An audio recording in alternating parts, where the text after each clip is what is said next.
me ask you, does standards you put in your post, right? In 30, your thing, 31 days of learning how to. Number one, love yourself the way you've been waiting for someone else to. Please explain that. Oh my gosh. You did the, oh, this is when I know you're going to get a doozy, guys. Well, for myself, I recognize that I had these expectations of how I wanted a man to treat me, but I wouldn't even treat myself that way. Yeah, okay.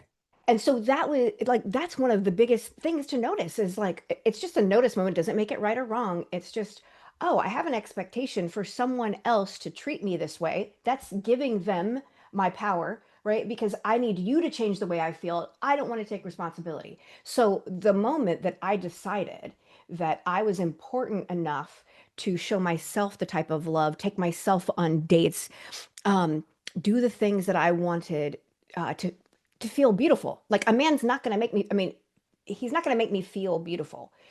He can do things for me that are going to make me feel like that. I'm going to choose to feel like I feel Better. beautiful. Like, Yes, like a he's going different, to compliment them, but it's not that's his the word. Okay. responsibility, Yeah, yeah, right? yeah, Like yeah. he's going to add to that. But when I'm like outsourcing my emotions and my feelings to him. Like that's just not fair. And that's just a recipe for disaster again, because I'm not taking responsibility for the way I'm feeling. So that means every time I feel like shit, I'm coming to you and I'm expecting you to change the way I feel. Like, and now you're responsible not only for yourself, but now you're responsible for changing the way But that I feel. That's bullshit.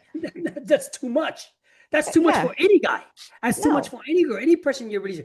If somebody else is responsible for my own emotions and I can't fix myself and I start blaming them or using them as like as an addict, as a crutch, it's not gonna get nowhere, right? This is Right. where you mean now number two. Okay, it says, how do you regulate your emotions so you stop spiraling over mixed signals?